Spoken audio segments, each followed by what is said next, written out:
Hi everyone, my name is Wayne Saint-Amand. I'm the Chief Marketing Officer for Nielsen's Visual IQ business unit. I'd like to welcome you to today's webinar and introduce my colleagues, Wendy McClintock, Senior Director of Customer Success, and Jared Robbins, Director of Analytics, who will be our subject matter experts for this session. Again, it's our pleasure to welcome you to this webinar. We have a little housekeeping before we begin. We'll be recording the webinar and making a copy available to everyone who registered. Also, we'll take your questions at the end as part of a dedicated Q&A session, but you can submit them at any time by using the webinar interface. Okay, let's get started. Today we'll be taking a look at the top 5 factors for multi-touch attribution success. This is a very hot topic, and Wendy and Jared will walk you through both the theory and the practical implications to keep top of mind as you consider your own multi-touch attribution strategy. Okay, Wendy, are you ready to begin? Yes, I am. Thank you, Wayne. Great, take it away. Okay, so let's start about looking at what do people expect from multi-touch attribution. It has so many different perspectives. People have so many different understandings of what multi-touch attribution is, depending upon their background, if they came from traditional marketing, if they came from web analytics. The big things that people typically talk about are, I'm looking forward to seeing holistic customer journeys. Oh my goodness, we're going to look at cross-channel, omni-channel, optimization. All of these things are absolutely possible. All of these are outcomes that can be achieved using multi-touch attribution, but corralling the data is only the start. You have to affect change to make this happen. There is a lot of change that occurs for multi-touch attribution to be successful within an organization. It can absolutely be done, and Nielsen BIQ is very successful at doing that. This series today is focusing on 5 of those factors that help you set yourself up for success with implementing multi-touch attribution and a multi-touch attribution platform. And to start that over, I'm going to have Jared start on factor number 1. Thank you, Wendy. So critical factor number 1 is really defining a clear vision. What is a clear vision? You could call it a goal, you could call it a North Star, but in reality, really what this is something to unify everyone within your organization around. So defining a clear vision is by far probably the most critical factor that we have experienced with our clients in seeing attribution success with them within their organization, and even just personally for those that are very much intimately involved with the rollout of multi-touch attribution within their organization. We're going to give you some tips on how to define a clear vision, and we'll spend some time doing an exercise to get into that. The first tip is this clear vision, or what you sort of unify everyone around, needs to speak the executive language. What is it that the executives who have interest in this rollout of multi-touch attribution in your organizations, what is it that they're worried about? What is it that they're thinking of? And try to tie the clear vision, the clear definition of success of multi-touch attribution to them and have it speak their language. It may need a little bit of translation, and that's okay. But ultimately, it should be very clear to executive stakeholders, and we're going to get into this a little bit further within the webinar, how critically important executive champions are. And one very practical way to keep them interested and keep them involved is make sure that you have tied the critical success factor of multi-touch attribution to them by speaking their language. But with that, executives are very much, 5 years down the road, 3 years down the road. So we need to balance that and remember that big journeys begin with small steps. So like I said, there may be some translation that is involved, and that's okay. Find something that can be achieved within 6 months, 9 months, and make that the beginning of your long journey for success within your organization. If you have a clear vision that down the road in 3 years we're going to get to X, but to begin to get there we need to make this incremental step, that's absolutely fantastic and really drives success within the organization, and having multi-touch attribution be a success within your organization. So it goes without saying that if you start small, that's perfectly okay, because success builds on itself. And we'll get into this also later in the webinar. When you have those small success stories that you're able to share, it unites cross-functional teams. It creates broader buy-in within the organization, and you'll see your pace of adoption begin to accelerate. So remember, speak the executive language. Don't be afraid to start small. Long journeys start small, and success builds on itself. The other thing that having a clear vision does, or one of the positive impacts that having a very clear, singular vision of what success looks like for your multi-touch attribution in your organization, is it really binds or glues all the process together. Again, we'll be getting into process later in this webinar, and process is really where the rubber meets the road. It's tough, it's hard. Changing process is hard, but if everyone has a clear vision, it will bind everyone together, it will bind the processes together, and you'll be able to identify where change is needed. Last but not least, one of the great positive impacts, and I alluded to this, is from like a North Star, picture wayfarers out on the open sea. Which direction do we go? Everyone within your organization needs to be pulling in the same direction and on the same journey. So having that clear vision, what does success of multi-touch attribution mean to us within our organization? If that's well defined and well shared within the organization, when there's bumps in the road, when new people are added, when there's changeover, either within the agency or your own organization, it will help people stay on course. So we're going to do a quick exercise. How do you define sort of a singular definition of success for multi-touch attribution within your organization? And I've asked myself on behalf of clients, I've asked myself just even in my own career, these two questions. So I have a large affinity to these. So I wanted to take a moment to sort of ask you, and maybe you can write the answers down or jot it down on a piece of paper, put it in whatever note-taking system you have. And the first question is, if MTA is an organizational success, what will be true?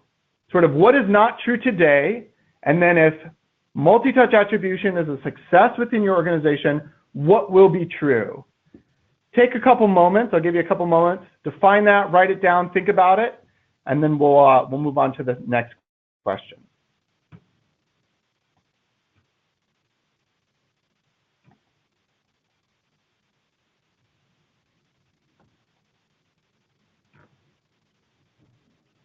Okay, a little silence, though it feels awkward, is perfectly okay. So the second question, if MTA is a personal success, so for you, right, you care about multi-touch attribution as evidenced by being a participant in this webinar. Maybe you very much have a personal stake in wanting to roll this out within your organization. So within your role within your organization, within your career, if MTA is a personal success, what will be true? We'll take a couple moments, think about that, jot it down.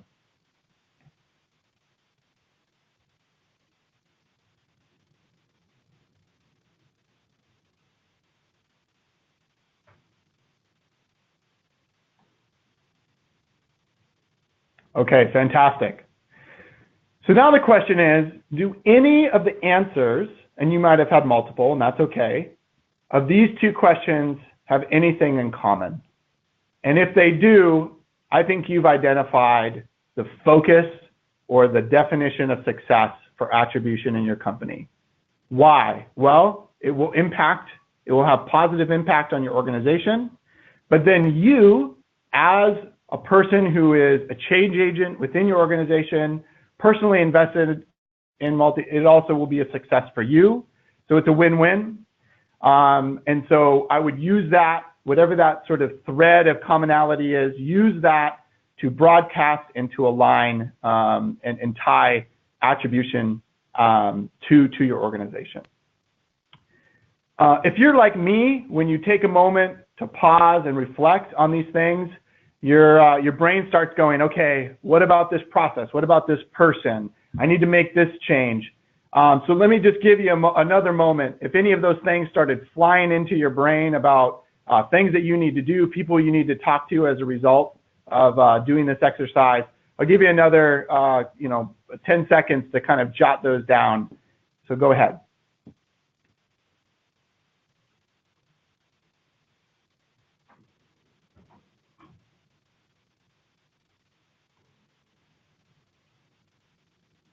All right, fantastic. We wanted to share with you a specific client example. Can't give the name of the client, but very much illustrates this principle. So this particular client clearly outlined, with a little help, a very achievable goal. It was what multi-touch attribution was.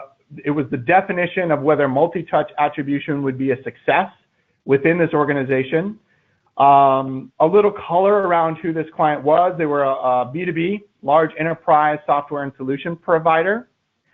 From the very get-go of standing up attribution within the organization, the teams were goaled with a 5% improvement in total digital paid media efficiency in year one. Very achievable, very specific, very measurable. And them, as well as us, were very happy to share that after that first year, we actually saw a 43% improvement. Huge success, blew their goal way out of the water. Some of the highlights of how they did that is they increased their display effectiveness. So they very much were a little bit more, like we like to say in the industry, sort of spray and pray. And so with multi-touch attribution, they were able to get very tactical in what is effective and what is not effective. What that resulted in is better effectiveness as well as increased budget based on that. And then within their paid search portfolio, there was a large reduction in waste.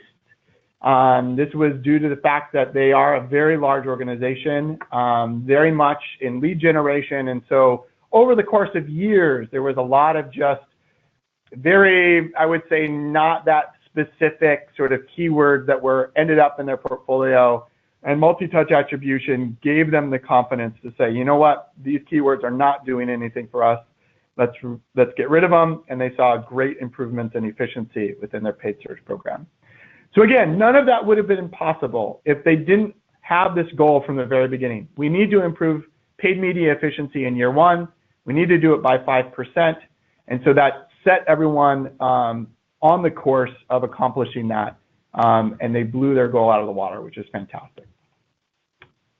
Okay, so I'm going to pass off to Wendy to cover our critical factor number 2, which relates to getting an executive champion. Thank you, Jared. So Jared did mention about enlisting an executive champion. In fact, as tip 1, that speaking the executive language is very key. So we're going to get into that a little bit more. Some of you on the phone today may well be the executive champion within your organization, but even still, you typically will need to get buy-in from your peers or from someone senior in your organization to be able to get the budget for moving forward with multi-touch attribution. What is very important to understand here is speaking the language that will appeal to your peers, to your seniors within the organization. Typically, executives are interested in what's working, what will I see next. They are rarely interested in how are you going about attribution. They want to know when will it be ready, what are the results I'm going to see. So I think it really is very important to make sure that you are thinking about it in terms of results, which is very much what we're going to talk about on the next slide. So Jared, if you want to move there, knowing your business drivers. And again, Jared alluded somewhat to this, but I really feel this is critically important. You need to be very clear what your sponsors, your executives, what your overall company board is looking for in terms of the outcome. Now, that is at a higher level. Jared just gave an example of looking specifically at savings on media efficiency. efficiency, and that may well be what you're looking for from a sponsor perspective. But it may be that it's at a higher level. They may be looking for revenue lift. And if it is revenue lift, in what time frame? Are we looking to increase revenue because sales are down and you're looking to increase that by 5%, 10% in the next 6 months? Are we looking for something that is a much longer term goal? Are you looking to drive revenue in a particular market segment? Are you a business that needs to drive online growth versus offline? Are you looking to see offline lift through the online media that you're buying? So understanding what your sponsor is looking for is really important. The other aspect we often see is that typically we'll see there's a shift where you want to bring a lot of your media operations in-house, or you may be adding new agencies. And so understanding, are you looking for more or less agency reliance? Are you expecting your agency to use the platform? And so making sure, again, that your sponsor is aware of how you're going to be using other parties in the MTA mix. And then, as Jared was talking about, are you looking to gain media efficiency? And if you are, in the previous example, they had set a very realistic goal of a 5% efficiency gain. But what is that efficiency gain? And does that relate to an efficiency percentage, or is it a specific dollar value? Sometimes we also find that there are executive sponsors who really need to be able to have insights that they can take to their executive board, particularly if they're a public company, that they can talk about on a quarterly basis. So sometimes your business driver is more about insights and knowledge and demonstrating expertise. So knowing what makes sense from your sponsor's goals and desires is very important. But we're going to move on a little bit into your critical success factors now. So knowing what your critical success factors are is going to be very key to how you gain success and indeed notoriety within your organization for introducing MTA. And so don't be afraid to disclose the good, the bad, and the ugly. We've often found that if you are able to take it to the point where you are asking your sponsors for their insight, for their involvement, that you are going to get the most influence from them in driving forward the project. So what you typically want to know is what are the top 3 or 5 desired outcomes for your executive team, for your sponsors. What is the top 3 or 5 desired outcomes for your company for using an MTA platform? And these may be related to revenue goals and efficiency, but they may also be to do with softer things like process. Can you improve process? Can you improve your forward planning, your strategic planning, your budgeting process? So look at all of those outcomes that you could potentially get from MTA, and then develop a very simple milestone plan that you can report against using a consistent format, and that enables everyone in your organization to see progress. We're going to talk about this a little bit further on, but I want to make sure that you really think about how can you report against the progress of MTA. This is often a challenge for people to be able to show their executive team the progress. And make sure you tell the good news and the bad news. Often asking people for input on their way to problem solve, making it their problem too, sharing the ownership, will also make a big difference in how successful the implementation goes for your organization and its success. And so if we want to just move on there to the audience. So your audience and knowing your audience for that type of information sharing is really critical. And quite often we come across, I would say, 4 different styles that we come across in a management executive forum. There's those who are only interested in issues. Just give me 3 slides per month. I need to know progress against timelines. What have you done? Where is my ROI? I just need top line. Just let me know what the issues are. Then you have others who are very hands-off. So they just want to know that they're going to be able to see the numbers in their overall metrics dashboard. I don't really care how you get it. I don't really care where it comes from. I just want to be able to have it in the dashboard that I have today. And that can be a very hands-off style, but you need to be aware that's what they're looking for. And so driving into that company reporting dashboard rather than exposing them to some of the more internal workings of the product may be the way to go.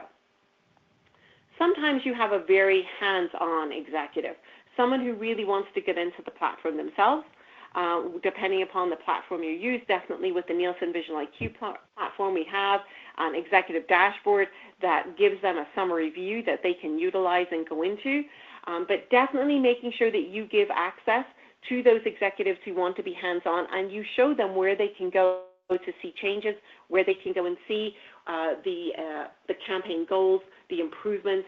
That's what's going to get you the most bang for your buck in terms of support. The other one is the custom dashboard style, the people who like it my way. And so this often is where you have executives or marketing teams or board reporting that needs to be in a very specific style. Again, working with your attribution provider, we at Nielsen VIQ can work with you to get that custom dashboard built if required to be able to help you support your executive teams. Typically, that's the information that's within the platform itself can answer that, but we need you to just think about what is the style of the people that you are working with, the people who can drive the project through, the people who have the influence, and how can you report best to them. So knowing your audience, are they a shaken not stirred kind of individual, is what will drive you forward there for success. And then there's one other aspect, developing your pitch. And it's not so much that we're saying that this is a startup here that we're looking at, but definitely from a lot of the MTA projects getting off the ground within an organization, it is almost like you're starting off a new process. It's almost like its own little mini division. You are trying to get people to buy in.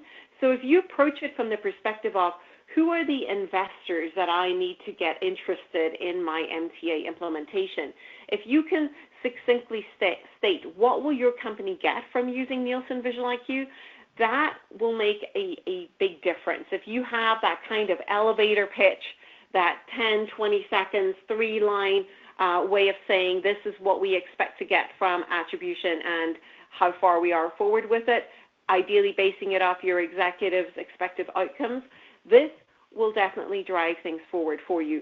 And definitely use that old mantra, repeat it, say it again, again, and again. You need to repeat that so that everyone across your organization gets the message. You can personalize that message by team, but sharing that common core message will, again, help everyone to buy into a common goal. There's one other aspect that happens, not so much typically at the very beginning of a project, but it can happen. You can just have agreed that you'll move forward with multi-touch attribution and your sponsor leaves. So again, turn to your attribution provider here, but definitely look at how do you start a promotional campaign internally. Get your progress and achievements out. Get out the goals of what you were looking to do with attribution. And make sure that you drip feed your teams and all your interested parties on success tidbits. What has happened, so that you don't find that you are totally reliant on one person in your organization to drive forward the success of an MTA platform. And if you need to change your elevator pitch and how you are reporting, then go ahead and do that. And once you know your new sponsor, find out what are their key success factors for MTA. And again, if that means you need to make another change to your elevator pitch or the ways that you're making people aware of the outcomes and success of MTA, then go ahead and do that. So I have one great example here on the next slide here of great sponsor support. So we had worked very closely with the Petco team with a Nielsen VIQ project, and one of the great things that one of their executives had said had kickoff had been to start simple. We're going to measure what we can. We have a vision that is a total customer journey. We're on the way there, but let's start with what we know. Let's start with easily identifiable fundamentals, and I think this is very key to start at that smaller level. Absolutely everyone wants to get to cross-channel, omni-channel, gets to seeing that full holistic customer journey. But breaking it off into bite-sized pieces will make it much more achievable and let you see goals and success along the way. Taking this approach, that team managed to drive a 55% online revenue increase, and they reduced their spend by 45% in paid search as one example in the first year. So taking those approaches, being bite-sized, and working with your sponsor to get that agreement that this is how you're going to move forward absolutely drives MTA to be a success within your organization. And so I'm going to actually hand over to Jared here to talk a little bit more about the humble brag. Thanks, Wendy. So yeah, Wendy alluded to this, whether it's to broaden the influence within your organization, to get more executive buy-in, to get other teams in, really the best way is to share your success. And one approach, it's not the only approach, but one approach that I like, that I've seen a lot of success with, is what I call the humble brag. A little bit of an oxymoron, but let me explain what this is. So here's an example of a humble brag. Let's say you're having lunch with one of your colleagues in another organization, or let's say you're directing one team and you're meeting with another director. Is simply just to say something like, we have improved our media efficiency so much over the last 2 quarters and invested nearly in all of our top pilot ideas. We're having a little difficulty coming up with new ones. Any ideas? So you can see here, it's positioned humble, but you're a braggart, and that's quite okay. I want to empower you. This is the best way to enlist and broaden influence within your organization. You're sharing your success. It's getting someone excited. But at the same time, you're saying, hey, I have a little bit of challenge. Can you help me with that challenge? So this is something that, I've been trying to employ, not only here at, Nielsen Visual IQ, but, with our great clients, and wanted to share that with you. Again, this humble brag is a great way to sort of broaden the influence. So it is definitely a success story. It helps sort of broaden the success of multi-touch attribution with your teams. It will create potentially, weekly or monthly check-ins with new people that you've never worked with. And one other piece of advice that I think is something that I've needed to learn over the course of my career in analytics is that sometimes we defeat our purpose by over-caveating. For all of you analytics folks on the phone, don't water down your success by saying, but this, but that, but the other. Start, be bold. Start with what the success is. If there's more questions and how you derived that or how you got to that, absolutely, you can share any sort of assumptions that were needed to get to that.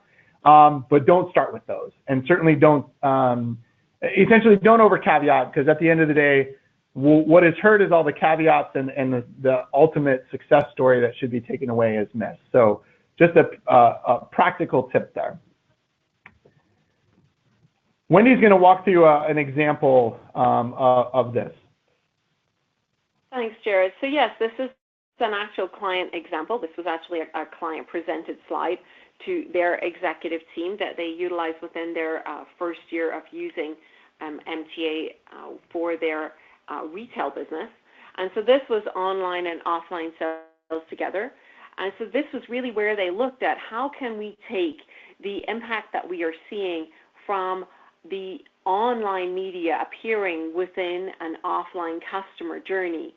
And using that, they were able to say that actually we impact 15 million of our, the impact of 50 million online sales is actually driven by paid channels, and that this drives to a 10 million incremental impact, where 4 million is incremental sales, 4 million is savings, and then they actually were able to identify another 2 million in incremental brand sales. And so they got an overall 20% impact and a 10 million return on annual investment on what they had placed in the cost of implementing the Nielsen Visual IQ platform. So they got an overall 20% incremental return a 20% incremental revenue increase, and they were able to get an exponential increase on using the platform. Now, this was a way of them looking at it, so they were able to show and tie back that all of these online media points are actually appearing within an offline customer journey and in-store sale. And so looking at that holistic customer journey, not just looking at the paid media impact on direct online sales, but also looking at it from an offline sale perspective, gives you that larger incremental that you're looking for, and lets you be able to tie together those online and offline journeys, which is very critical to a lot of businesses today. So Jared, if you want to move forward. Absolutely. Okay, so just a quick recap. Critical factor number one, right? Setting a clear vision. Number two is getting that executive champion buy-in. Number three is a matter of, sharing your success story, the humble brag. So now let's talk about process. Everyone's favorite P out of the three Ps of platforms and people and process. Process is often the most neglected. It's the hardest. It's where the most sort of sweat is needed. So one of the things that we've been seeing with our very successful clients is supporting sort of more agility within their organizations. So to explain that, for those of you who are not familiar with this word, I think probably most of you are, but it comes from the development world, software development world, where you go through this very focused process. You create some requirements, you design to those requirements, you develop, you test, deploy, review, you sort of wash, rinse, and repeat. And what I like about this is it's very focused, and it's focused on something like, you remember what we discussed in the beginning is as you're making small steps on this big journey, to make that initial step, you have to be very focused on that next thing that you're going to do, and aligning your process to be very agile in that way helps drive a lot of change management within your organization, right? If you have a big cruise ship of an organization and you're trying to course correct that thing, it takes a very, very long time. So what are you going to do about it? How do you approach it? Well, really, one of the things that I've been employing just in my own personal career, I read a book recently called Essentialism. The author is Greg McCown, highly recommended. And he uses this illustration, which I really appreciated. He said that often what we end up doing is we end up focusing on too many things at the same time. We have multifocus. Don't confuse that for multitasking. Multifocus and multitasking are actually very different things. It's really, multifocus is what is critically important. What is it that I'm very much focused on? And if you're focused on 8 things simultaneously, you only have as much time and energy to make very, very, very little improvement in 8 different directions. You can make some improvement, but it's very little.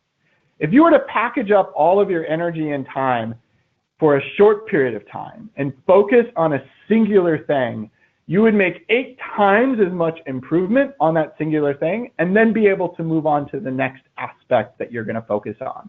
And this is the principle of Agile, right? It's very much like, okay, this is the very, very defined, this is the very refined and defined scope of what I'm going to focus my energy and effort on and changing in process. I'm going to go 100 miles an hour at that, make a lot of progress, and then move on to the next item. If you do that over the course of a quarter and you added up all of your success over that quarter, I think you will be astounded at how much you were able to accomplish, how much of a change agent you've been able to be within your organization. And really, everyone is reaping the benefits of all of those process improvements.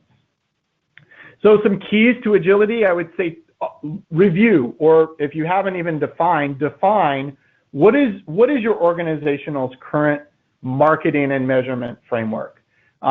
If you need some help with that, absolutely, we can give you some references and things to consider. But at the end of the day, why are we marketing? Why is my organization marketing? And then if you're able to answer that question, then how are we measuring that?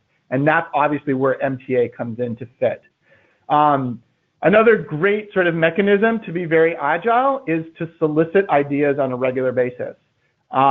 There's this thing in the digital marketing industry, digital analytics industry called the hypothesis library. It sounds complicated. It's really not. It's just a way of getting constant sort of testing ideas or new opportunities down on paper, ranking them according to how well that's going to benefit my organization, how easy is it to implement if we did learn something, and then pursuing after them one by one, systematically, And as you learn new things, as you validate or refute current hypotheses, you're able to make a lot of change within your organization.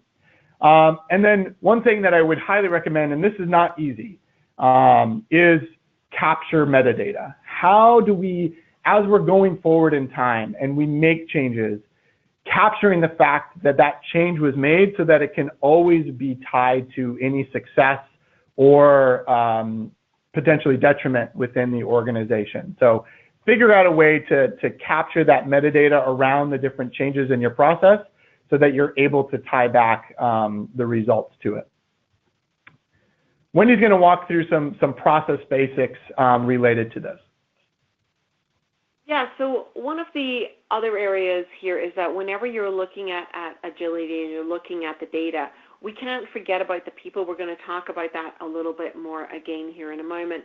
But really understanding your current workflow within and between your teams and with you and any agencies is really important. So understanding how do you currently budget? What is your reporting today? What's done on a weekly basis, bi-weekly, monthly, quarterly?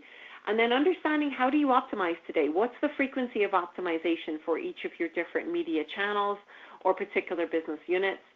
And so that will enable you to be able to roadmap what your adoption is going to look like of your MTA platform.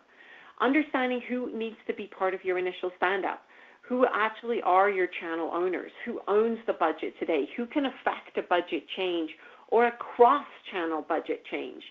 And then looking at making sure that you think about how are you going to align your training plan to your data rollout.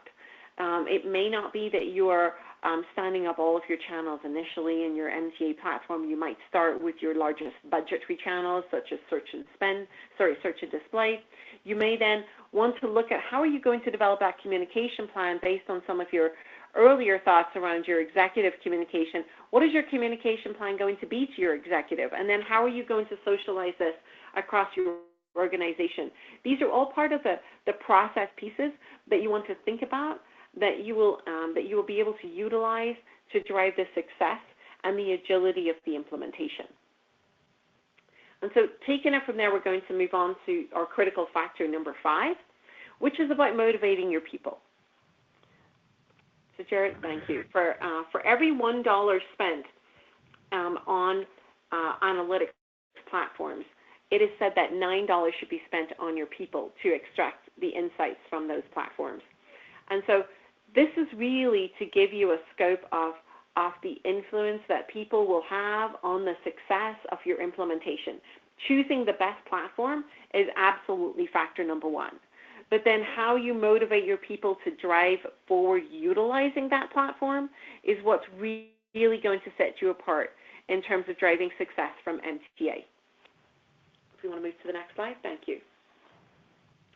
So unfortunately, attribution does not happen on its own. You can have the data, but if people don't action on the data, if they don't review the data, don't use the insights that are provided, then the platform is really not going to drive the change that you're looking for. Change is what people do and how they do it. So you do need to understand that responsibilities may increase initially as people have to learn new platforms. They may need to look at their data in a way that they've never done before. It may expose errors in the way that you process your data today. That's good. That will enable you to make things better for the future. But be aware that these kinds of things can happen as you stand up. And there will be task changes. There'll be workload changes. You'll often find that budget owners need to become budget sharers. Your paid search team may, for instance, lose some of their attribution, and so they may need to shift some of their budget to some of those earlier channels that they previously would not have given budget to. So perhaps to display, perhaps to affiliate partners, even to email. So understanding that budget owners may become budget sharers, and that's a change. The people's egos get involved here. Data needs to be monitored. Someone needs to check it.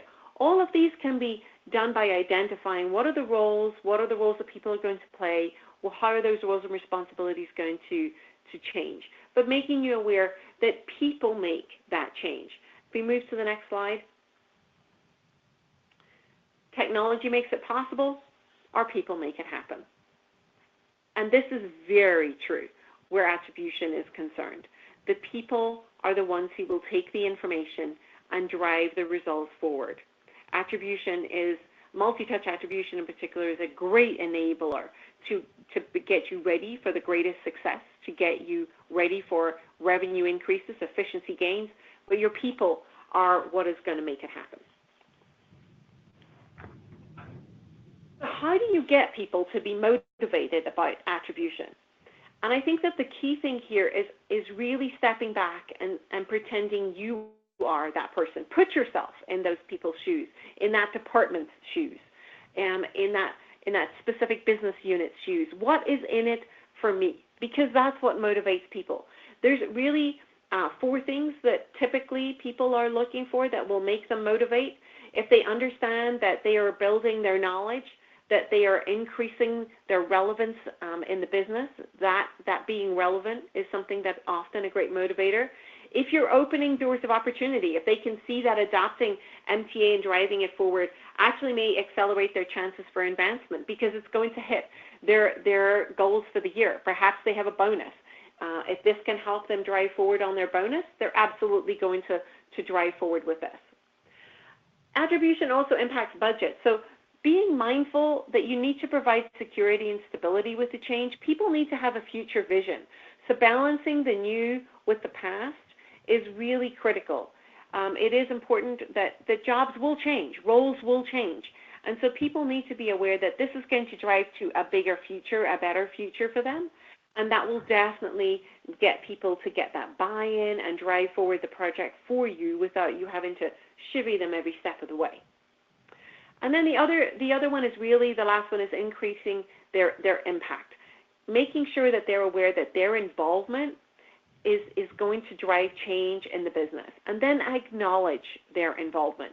Acknowledge that they are indeed making changes in their process. And it's difficult for people to change.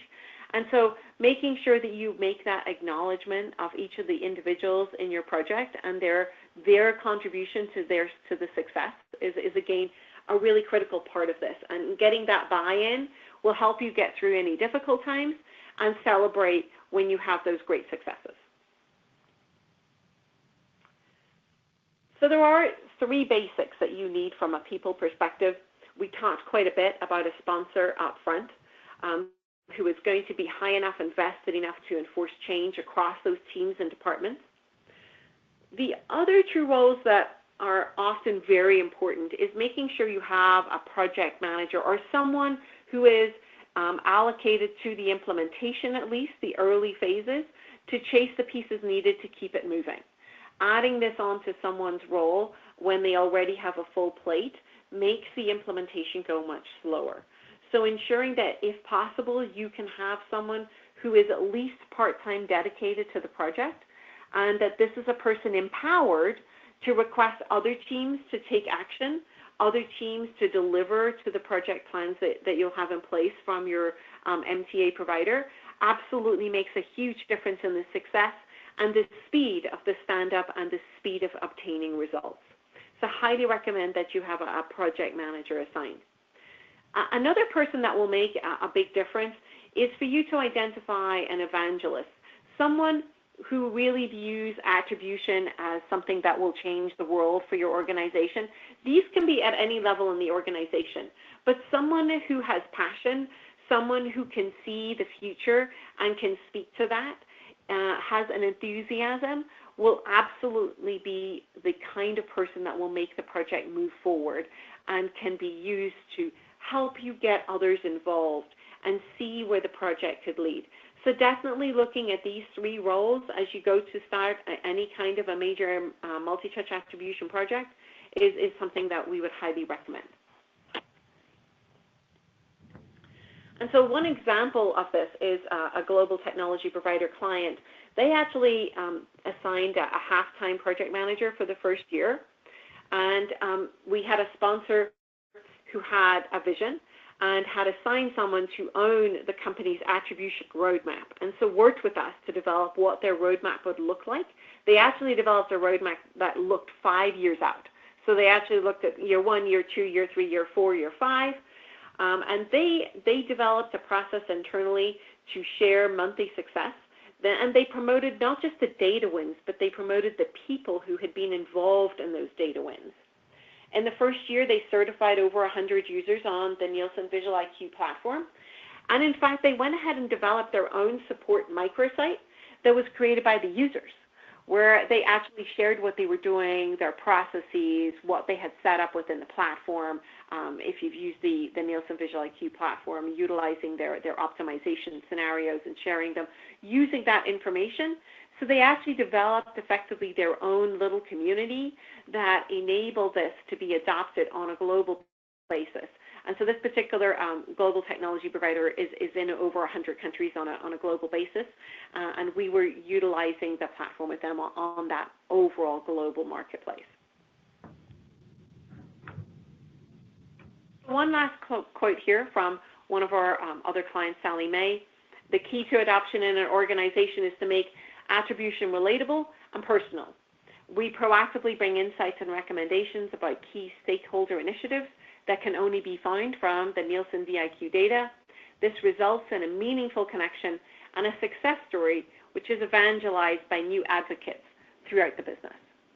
So getting that people involvement is always key to driving forward the success of any multi-touch attribution platform. So a quick recap here. The top 5 points that we want you to consider on your MTA journey. Define your success criteria clearly, understanding the vision, how are you trying to get there. Enlist an executive champion. Become an executive champion if you are that person within your organization. Make sure you communicate the success internally and share where things may or may not be working. Enlist the people. Build a process. Understand that there will be change with an MTA platform coming into place. You need to know your roles and responsibilities and build that process for change, and then people will know what they need to do. And then fifthly, motivate your people. Involve them, praise them, get them involved in how they are going to take this platform forward, and you will get incredible success with implementing multi-touch attribution. And I think I'm going to hand over to Wayne now, and we will take some questions. Great. Thank you so much, Wendy. Wendy and Jared, boy, great practical advice for any team that's looking for a successful attribution deployment. Incredibly helpful 5 points that you covered. I think we do have some questions that have come in, and we'll certainly want to encourage people to ask questions as they think of them, but we do have some that have piled up.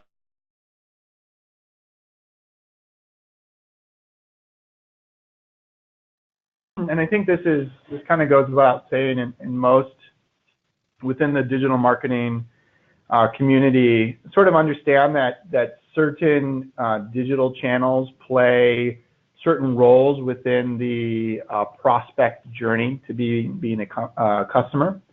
So and we know this, right? So any channel, i.e. paid search or email perhaps, that tend to be sort of the closers, tend to be the channels that come in at the end of a consumer's journey to becoming a customer with a client, tend to see a difference in performance as a result.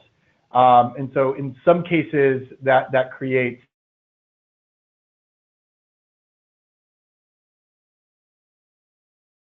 that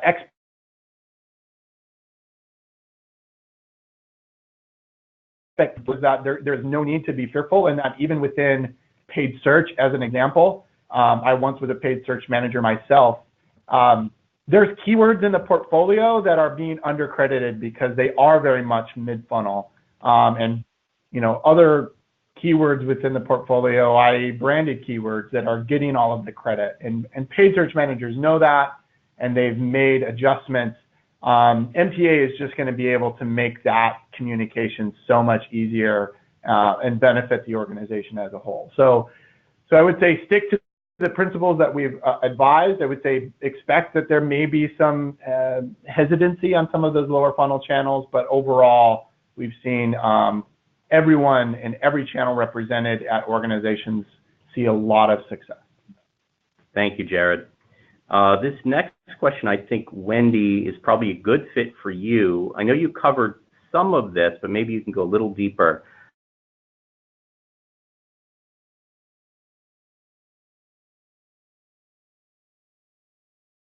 Do you have the company or a company? Yeah, I think that it's really key to ensure that you are identifying sponsors who can help you, who have that ability to impact change or enforce change across multiple teams. What we sometimes see is that our sponsor may be lower down in the organization. Our official sponsor may be ahead of a particular department, for instance, the head of analytics.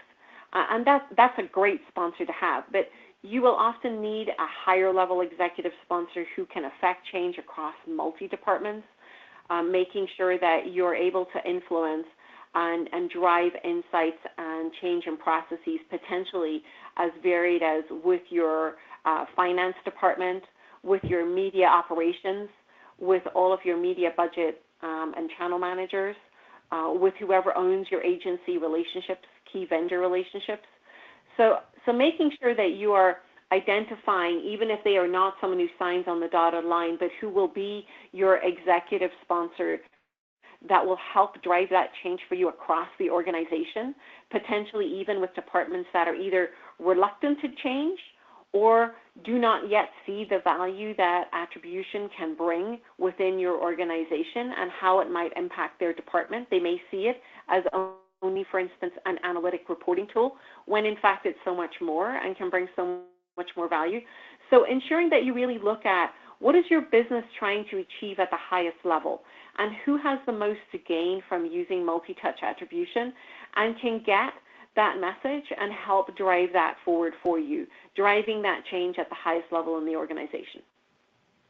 Fantastic, Wendy. We've got a follow-on question here that I think would be good for you as well, which is a simple one, but everybody needs a perspective on this. How long does it take for clients to start seeing results when they implement MTA?